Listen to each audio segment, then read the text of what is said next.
Rabbana zidna ilma warzuqna fahma taqabbal ya alim alhamdulillah ya rabbal alamin. Syukur kepada Allah Subhanahu wa taala. Pada malam ini kita dapat bersama-sama berkumpul.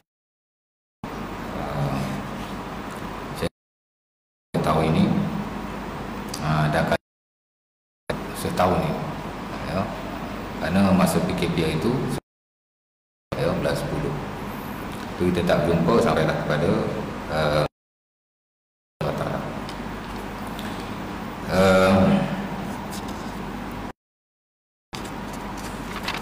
malam ni kita sampai kan masa esok satu Ramadan. Jadi saya bersyukurlah kerana saya yang pertama ya, bersama dengan tuan-tuan sebelum masuk dia beruntung juga lah. Saya ingat 2 tahun lepas pun malam pertama tu saya itu satu Ramadan. Cuma tahun lepas lah ya. Tahun lepas tak ada tarawih kan. Saya pun tarawih di rumah saja, tersekat selama 3 bulan, tak boleh naik-naik kan. Saya ingat 20 tahun tak pernah semayang keluarga di rumah. Tarawih tak boleh di masjid surau, kita semayang di rumah. Saya semayanglah dengan ibu ayah saya, dengan adik-beradik, anak-anak saudara, jiran sebelah pun mari semayang di bawah. Penuhlah ruang tamu rumah. Tapi tak apa. Pasal tahun ini kita boleh semayang. Saya kira satu nikmat yang bagus, nikmat yang benar-benar bernilai lah. Tahun ni tak boleh nak semayang macam tahun lepas, tapi alhamdulillah ya. Dan kita akan ke masjid ini atau surau inilah untuk kita semayang tarawih. Baik, kuliah yang lalu saya tinggalkan tuan-tuan. Saya ingat daripada buku ini, setelah kita berbincang secara panjang lebar tentang hal ehwal yang bersabit dengan kesedihan, dan bagaimana kita menangani kita berhadapan dengan musibah, kerana manusia akan ada musibah-musibah tertentu yang menimpa. Boleh jadi musibah itu besar, musibah itu kecil, dan besar kecil musibah itu kadang-kadang berbeza antara satu individu, mungkin juga berbeza daripada satu situasi pada situasi yang lain. Jadi tidak sama. Saya ingat saya dah berkongsi dengan tuan-tuan, mudah-mudahan kita dapat sikit sebanyak manfaat. Dan malam ini saya nak masuk tajuk yang baru. Itulah yang ditajukkan oleh si pengarang Dr. Syarif bin Jassah, mengucapkan salam dan memberi makan. Beliau habis menukilkan tentang hak ehwal musibah, beliau menulis pula tentang mengucapkan memberi makan. Dalam istilah Arabnya dan juga syaraknya, mengucapkan salam kita panggil ifsya'us salam. Ucap salam ni kita panggil salam. Dan memberi makan kita panggil it'am at-ta'am. It'am at-ta'am. Arabnya lah. Dan saya baca dulu. Diriwayatkan daripada Abdullah bin Amr bin Al-As, seorang sahabat Nabi SAW yang Abdullah bin Amr bin Al-As. Dia ni min kibaris sahabah. He is one of the great companions. Dia ni salah seorang sahabat yang besar. Pasal sahabat Nabi SAW ada 2 kategori. Satu, kibarus sahabah, big companion, mana sahabat yang besar-besar. Badan dia besar, dah boleh jadi ada lah sahabat yang badan besar, saya pun tak tahu siapa. Habis tu dia kata sahabat yang besar, apa yang besarnya? Kedudukan beliau yang besar di sisi Islam. Pasal apa?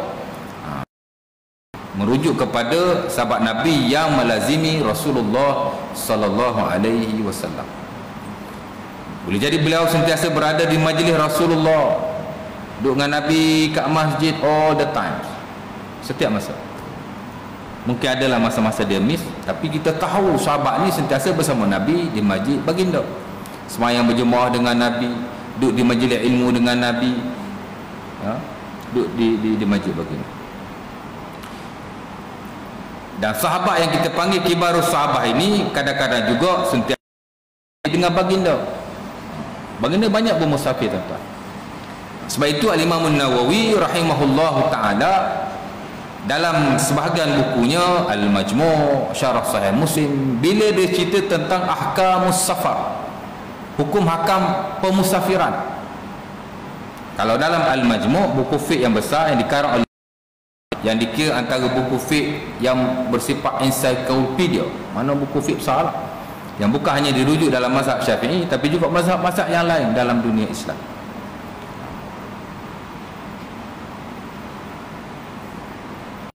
Yang beliau hurai tentang hukum hakam musafir ni ketika mana? Dalam bab haji, tak kurang daripada 50 tata cara kita nak pergi musafir. Kerana haji itulah dianggap musafir kita yang paling besar. Maka di situ diselitkan adabus safar, adab-adab bagaimana kita nak bermusafir. Nombor 1, nombor 2, nombor 3, nombor 4 sampai 50 lebih. Banyak adab musafir. Daripada mana dia ambil adab itu? Daripada pemusafiran Rasulullah sallallahu alaihi wasallam. Daripada situ dihimpunkan. Bukan orang lain. Rasulullah musafir banyak kali dalam kehidupannya, maka dihimpunkan hadis-hadis itu, jadi diadakan adab musafir. Jadi kita tahu sahabat ni dia sentiasa bermusafir dengan Rasulullah sallallahu alaihi wasallam. Ada kalanya sahabat ini juga dia sentiasa berperang, pergi ghazawat bersama dengan Rasulullah SAW ketika berperang. Asal berperang je dia ada. Asal berperang je dia ada. Asal dia ada je berperang. Jika ada ciri-ciri yang demikian, maka ulama mengkategorikan sahabat ini sebagai kibar company. Makna dia ni sahabat yang besar. Kedudukan itu. Duduk dengan Nabi SAW, duduk kat masjid dengan Nabi, musafir dengan Nabi, berperang dengan Nabi. Kan? Dalam rumah Nabi je dia tidak duduk all the time. Pasal isteri Nabi lah dalam rumah kan. Tapi kat luar dia sentiasa bersama dengan Rasulullah sallallahu alaihi wasallam. Hak ni kita panggil kibarus sahabat, sahabat yang besar kan. Dan sahabat yang kecil lah, sahabat yang kecil hak tak begitu. Tidak diriwayatkan dia bersama Nabi sentiasa. Adalah riwayat dia duduk dengan Nabi, tapi tak selalu. Dan kebiasaannya dia tidak dikenali. Nama dia termasuk dalam nama sahabat, dalam list sahabat Nabi itu dia ada. Tapi dia tidak melazimi Rasulullah sallallahu alaihi wasallam. Tidak melazimi baginda di Madinah ketika baginda bermukim. Tidak juga melazimi Rasulullah ketika Rasulullah keluar daripada Madinah tak kala baginda bermusafir, dan tidak juga melazimi ghazawat Ar-Rasul sallallahu alaihi wasallam. Masa berperang pun tak melazimi Rasulullah. Mana dia sahabat, tapi ini kita panggil small companion, mana sahabat yang kecil lah. Dari sudut tu. Walau bagaimanapun secara amnya semua sahabat Nabi sallallahu alaihi wasallam adalah orang yang mulia. Itu kena berpegang lah yang tu. Adapun Abdullah bin Amr bin Al-As, individu ini terkategorilah beliau dalam ataupun di kalangan sahabat-sahabat Nabi yang besar, kerana dia melazimi Rasulullah sallallahu alaihi wasallam setiap masa. Ketika baginda berada di Madinah, ketika baginda bermusafir, dan sebahagian daripada peperangan yang disertai oleh Rasulullah sallallahu alaihi wasallam. Jadi beliau sementara beliau juga ada sahabat-sahabat Nabi yang besar ni. Antara kita nak tahu juga dia banyak meriwayatkan hadis daripada Nabi sallallahu alaihi wasallam. Dah kata dia duduk dengan Nabi, mesti ada hadis yang dia riwayatkan, mesti banyak. Ada. Tapi ada juga sahabat Nabi yang paling rapat dengan Nabi, hadis tidak. Macam Abu Bakar As-Siddiq, tak sampai ribu-ribu pun, boleh jadi ratus-ratus saja. Sama juga Umar Al-Khattab, beliau hanya meriwayatkan hadis daripada Nabi hanya puluh-puluh saja, tak sampai ratus pun. Tapi dia bukan kata kibarus sahabat, sahabat yang besar, akbar kibarus sahabat, sahabat yang besar di kalangan yang besar. Tapi dia tak riwayat hadis banyak kerana dia sibuk dengan hak ehwal yang lain, politik. Jadi dia hadis tidak banyak. Jadi sebab itu meriwayatkan hadis banyak atau sikit dia bukan kayu ukur lah nak kata dia ni besar atau kecil, kerana ada sahabat yang tidak banyak meriwayatkan hadis daripada Nabi SAW. Tapi kalau kita tahu dia sentiasa melazimi Rasulullah, maka dia termasuk dalam kategori big ataupun great companion, walaupun dia tidak meriwayatkan hadis yang banyak. Abdullah bin Amr bin Al-As, salah sahabat. Abdullah bin Amr bin Al-As, dia dan bapaknya. Dia nama Abdullah bin Amr bin Al-As. Abdullah bin Amr. Bapa dia pula nama Amr bin Al-As. Jadi dia dengan bapa dia sama-sama kibarus sahabat. Di samping sahabat-sahabat besar yang lain, kita ada Abi Hurairah, kita ada Ibn Umar dan lain-lain. Jadi hadis ini daripada beliau. Hadis ini amat masyhur sekali. Banyak hadis beliau yang kita belajar. Tak kala kita belajar fiqh, belajar buku-buku sunan, nama beliau amat terkenal sekali. Baik, diriwayatkan daripada beliau Abdullah bin Amr bin Al-As bahawa Rasulullah sallallahu alaihi wasallam bersabda, kata Rasulullah, di syurga terdapat sebuah yang dapat terlihat sebelah luarnya dari dalamnya. Kita dengar satu-satu. Dia kata di syurga terdapat satu bilik yang mana bila kita duduk dalam, kita dapat melihat.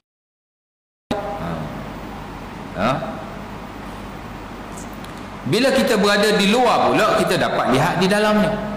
Inna fil jannati la ghurafun yura zahiruha min batiniha wa batinuha min zahiriha.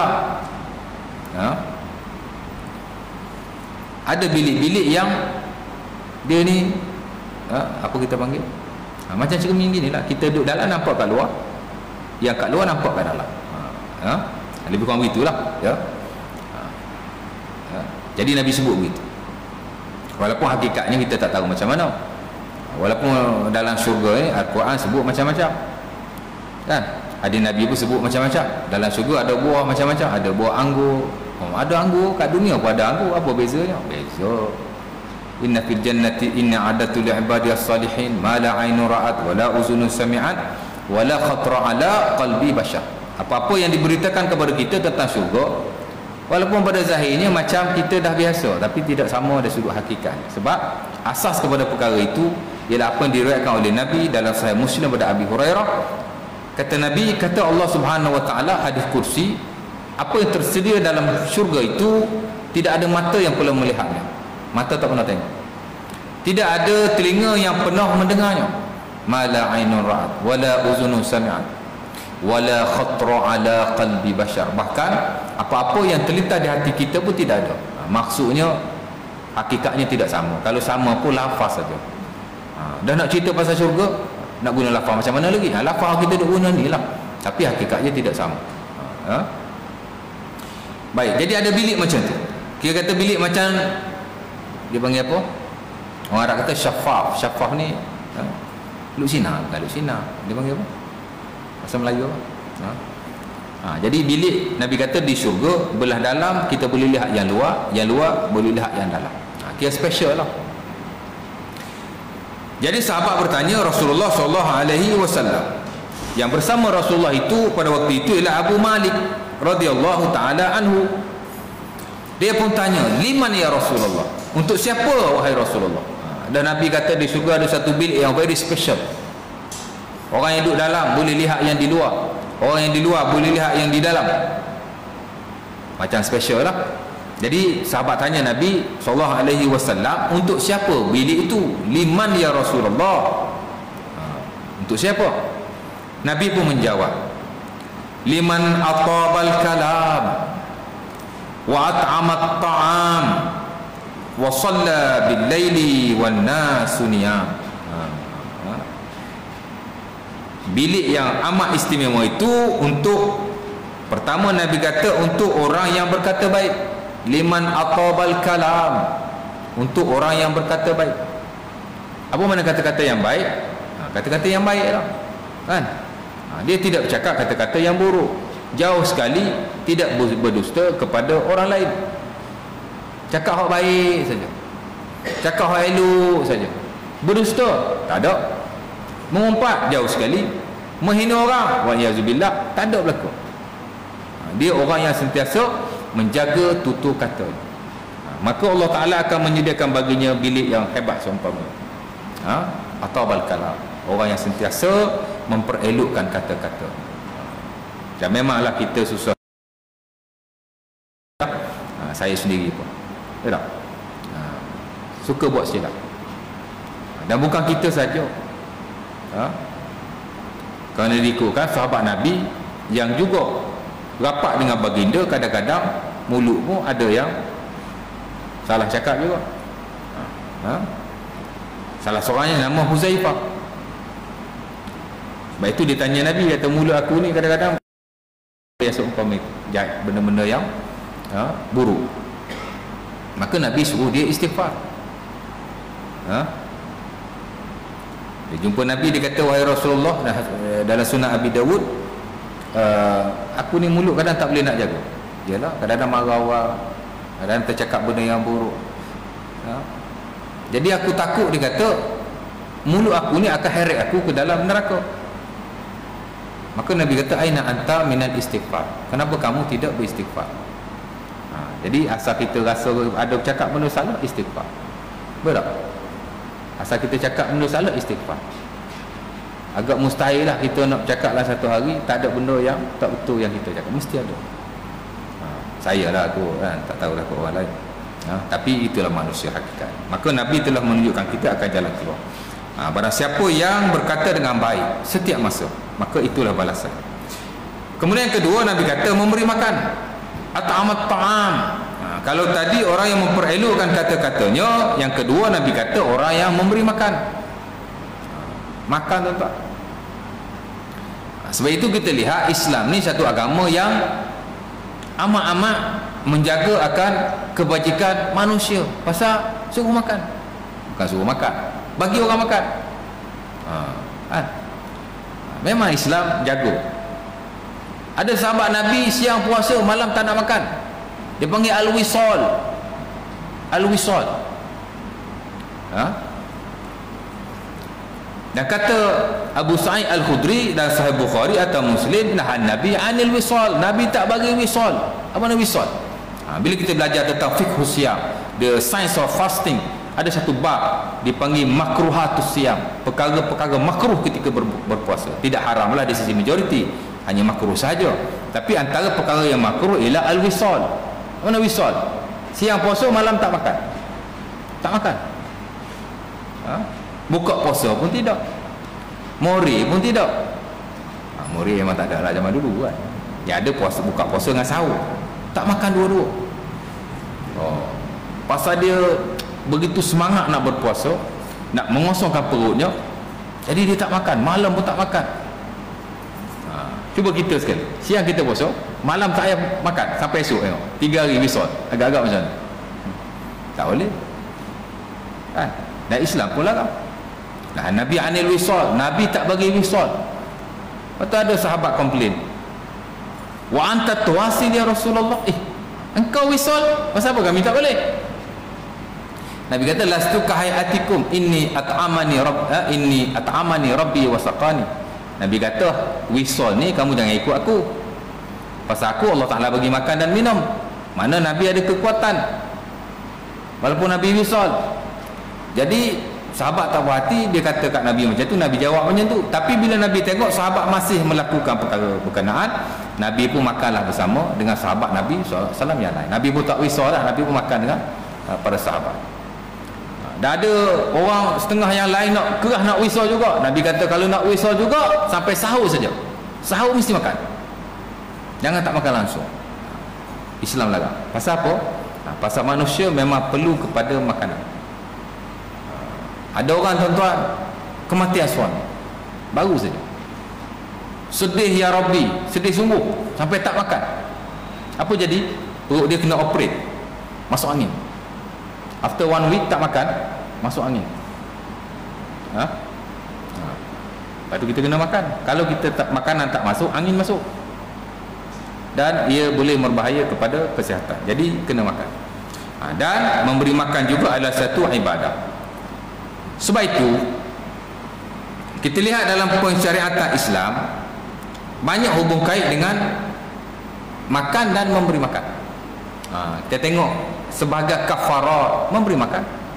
Sesiapa yang berpuasa di siang hari lalu dia menyetubui isterinya dengan sengaja, kalau tak sengaja tak apa, walaupun susah nak berlaku, tak sengaja tu kan, tapi kok tak sengaja tak apalah. Tapi kalau sengaja, apa yang berlaku? Dia kena kafarah.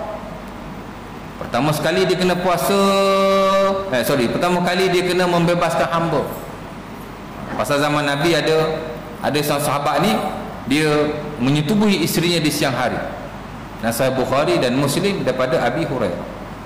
Dia setubuh isteri dia di siang hari. Dia jumpa Nabi, dia kata, halak tu ya Rasulullah, habislah aku. Nabi pun tanya pasal apa? Waqa'tu ala imra'ati wa ana sha'im. Aku dah menyetubui isteriku sedangkan dalam keadaan berpuasa. Nabi pun kata, atajidu raqabatan tu'tiquha? Kamu kena bebaskan hamba, mampu? La, tak mampu. Atastati' an tasuma syahrain mutatabi'ain? Boleh tak kamu puasa 2 bulan berturut-turut? La, aku tak mampu juga. Maka Nabi kata, atastati' an tasum atastati' an tut'im sittina miskinan? Dah bagi mereka hamba pun tak boleh, puasa pun tak boleh. Nabi bagi alternatif yang ketiga, ialah memberi makan seramai 60 orang miskin. Bagi makan kafarah jima' ketika puasa, beri makan kepada 60 orang miskin jika kita tidak boleh membebaskan hamba ataupun kita tidak boleh berpuasa 2 bulan berturut-turut. Bila kita belajar fiqh puasa, adalah perkara berkenaan kafaratus siyam, kafarah puasa. Dia panggil denda lah. Kan? Malam tak apa, siang jangan. Kena kafarah nanti.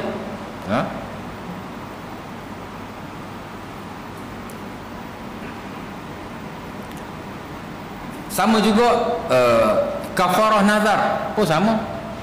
Kalau kita ada nazar kepada Allah Subhanahu Wa Taala dan sumpah juga, kalau kita langgar, kena kafarah. Apa kafarah nazar? Sama juga membebaskan hamba atau memberi makan kepada orang miskin 10 orang. Pilih salah satu. Kalau dua-dua tak mampu, barulah kita berpuasa sebanyak berapa hari? 3 hari. Kalau maksudnya kafarah sumpah dan nazar juga ada melibatkan memberi makan. Kan? Sama juga orang pergi haji melibatkan dam, ada kena bagi makan. Ada banyak lagi. Tidak termasuk pensyariatan yang khusus tentang memberi makan. Korban umpamanya, itu bersabit dengan bagi makan. Ita'amut ta'am. Bila Nabi kata Allah Ta'ala menyediakan bagi kamu syurga untuk orang yang memberi makan, maka Islam sendiri telah menyediakan bagi kita satu pensyariatan untuk nak bantu kita masuk syurga. Dia buat siap-siap. Kan? Adanya korban, bagi makan. Sembelih lembu, bagi lagi. Ataupun nak masak, bagi orang makan. Tak ada masalah. Nak bagi yang mentah pun boleh, nak bagi yang masak pun boleh. Di sana adanya akikah, sama juga, nak bagi orang makan. Kan? Anak kita lahir, masuk hari yang ke-7, amat-amat digalakkan supaya kita akikah bagi. Cari kambing seekor, sembelih. Kalau anak lelaki 2 ekor, kalau anak perempuan seekor. Kalau tak mampu, seekor pun boleh. Sama ada anak lelaki atau anak wanita, boleh. Apa tujuan akikah itu? Beri makan. Nak bagi yang mentah pun boleh, nak masak pun boleh. As long as kita beri makan pada orang. Kalau kita bagi yang mentah, boleh masak juga kat rumah, termasuk dalam konteks yang sama. Cuma afdalnya bagi makan, masaklah. Mazhab Syafi'i afdal masak. Maknanya masak boleh, bagi yang mentah pun boleh. Dan sama lah persyaratan-persyaratan yang lain. Walimah umpamanya, bila orang kahwin, Nabi suruh buat makan. Sahabat Nabi SAW bila dia kahwin, Nabi kata bagi makan. Aulimu walau bisyad, bagi makan walaupun dengan seekor kambing. Sebab itu Nabi bila dia kahwin, semua dia buat walimah. Walimah Nabi yang paling besar makan kambing. Tak kala Nabi SAW berkahwin dengan Zainab. Tapi ada juga walimah Nabi hanya makan buah tamar saja. Ada walimah Nabi makan gandum 2 cupok saja. Kan? Jadi tak ada syarat kita buat majlis makan besar-besaran. Nabi kalau nak buat, dia boleh sembelih 1 ekor unta, tak payah beli. Cakap kat sahabat, sahabat yang kaya-kaya boleh menghadiahkan kepada baginda. Tapi tidak, ada kalanya baginda buat makan besar sikit lah, seekor kambing. Dan ada kalanya Nabi hanya makan gandum 2 cupok saja. 2 cupok gandum ni, kalau kita buat sekodok boleh makan 10 orang. Satu orang 3 biji sekodok. Nampak? Ikut kemampuan masing-masing. Jadi kepelbagaian yang ditunjukkan oleh Rasulullah SAW menunjukkan bahawa benda ni very open. Siapa yang mampu buat dah besar-besaran. Tapi kalau tak mampu, jangan ikut orang lain. Ukur baju di baju, ukur baju di badan sendiri. Nampak? Jangan sampai kita nak berhutang. Ada orang buat majlis kahwin 60,000 berhutang. Akhirnya susah. Kita jangan ikut orang, ikut kemampuan masing-masing. Nak cerita adanya pensyaratan memberi makan yang kita sebut sebagai it'amut ta'am. Isyarat berapa minit lagi? 3 minit lagi. Dia bunyi gedung lagi kan. 2 kan. Kemudian yang ketiga, Nabi kata man atabal kalam wa at'amat ta'am wa shalla bil laili wan nasu niyam. Kalau tadi pas. Kita jaga berkata-kata dengan baik. Kita cuba sebaik mungkin untuk kita berkata-kata dengan baik. Walaupun agak sukar, Sama juga memberi makan. Walaupun tak ada syarat kita beri makan secara besar-besaran, cukup untuk kita beri makan setakat yang kita mampu. Dan bulan puasa pun digalakkan kita bagi orang yang berpuasa makan. Man at'ama sha'iman falahu mithlu ajrihi. Dalam sunnah Abi Daud, Nabi kata siapa-siapa yang memberi makan kepada orang yang berpuasa, maka dia mendapat pahala puasanya. Walaupun hadis itu tidak sahih, tapi amat-amat digalakkan oleh para ulama. Nampak? Apa makna tidak sahih? Allah Ta'ala alam, boleh jadi ya, boleh jadi tidak. Tapi masih tertaluk kepada memberi makan. Mudah-mudahan kalau tak dapat pahala puasa dia pun tak apalah, tapi dapat sebahagian besar daripada kebaikan yang Allah Ta'ala nak beri kepada kita, ya. Baik, yang ketiga Nabi kata orang-orang yang solat di malam hari, tak kala dia tak sebut malam hari, dia kata dan menghabiskan malam, dan orang-orang yang mendirikan solat ketika orang lain sedang tidur. Wa shalla bil laili wan nasu niyam, dan orang-orang yang mendirikan solat di tengah malam ketika orang lain sedang tidur. Apa maksudnya? Qiyamul lail. Qiyamul lail. Sama juga tuan-tuan. Sebagaimana kita beri makan ikut kemampuan, qiyamul lail pun sama ikut kemampuan. Nabi SAW ada kalanya semayang 13 rakaat.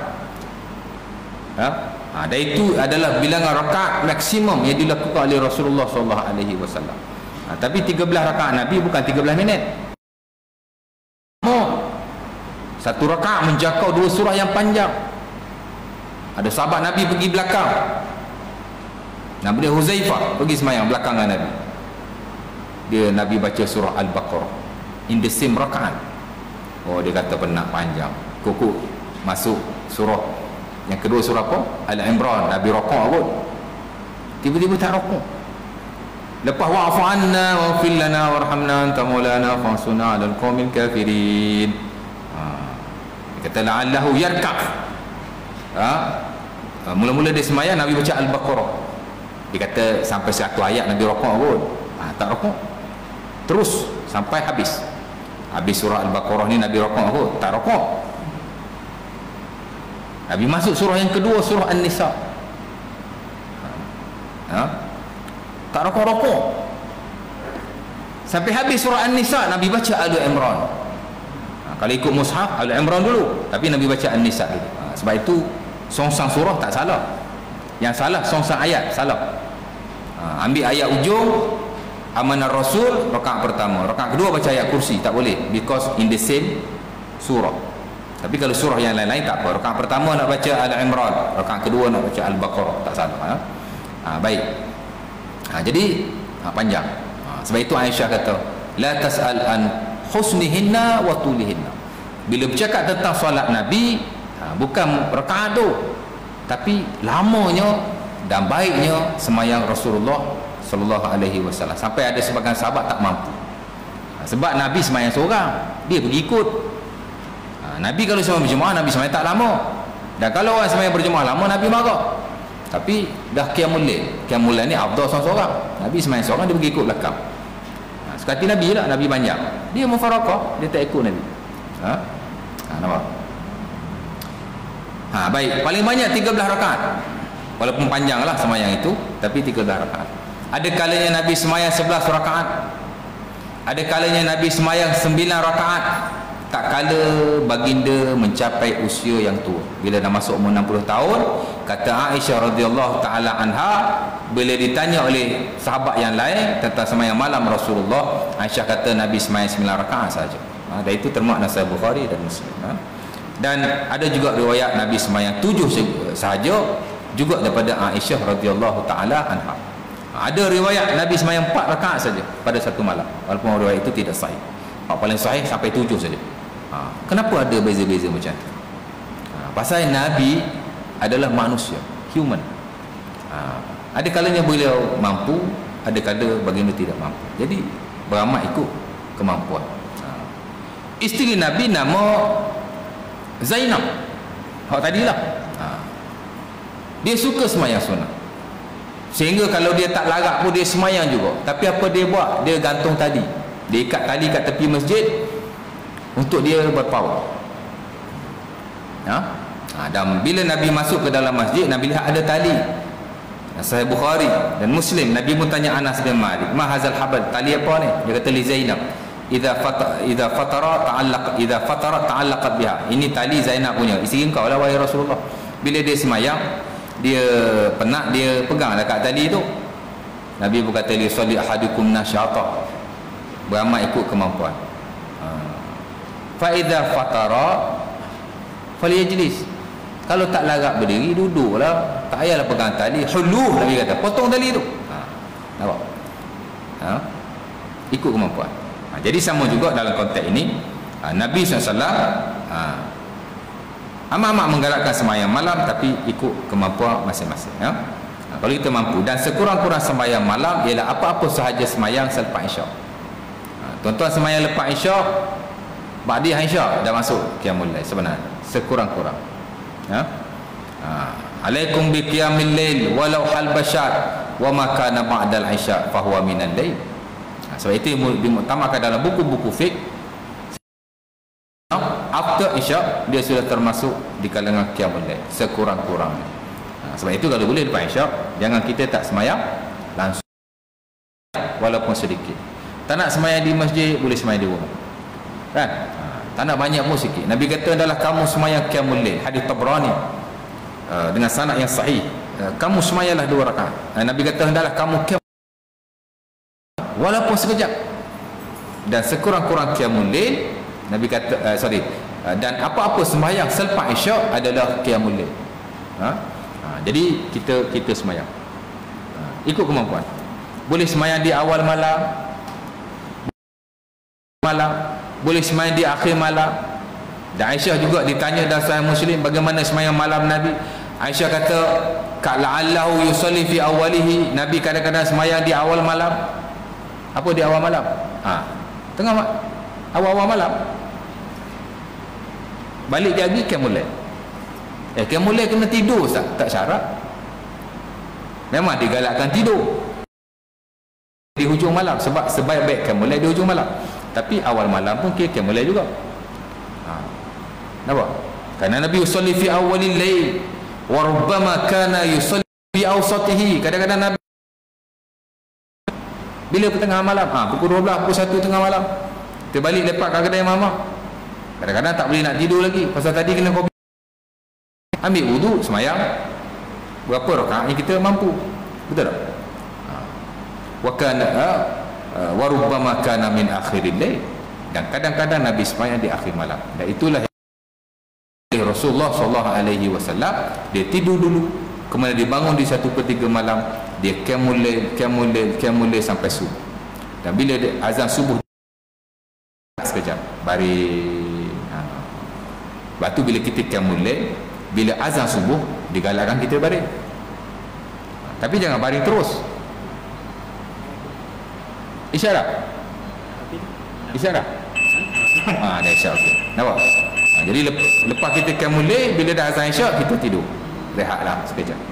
Lepas tu sekejap saja bangun kita sembahyang subuh di masjid dan surau secara berjemaah. Jadi 3 tu. Siapa-siapa yang memperbaiki kata-katanya, memberi makan kepada orang lain dan sentiasa qiyamul lail mengikut kemampuannya, maka Allah Ta'ala menyediakan baginya syurga di akhirat nanti. Dan tidak ada fadilat lebih besar melainkan syurga yang disediakan oleh Allah Ta'ala.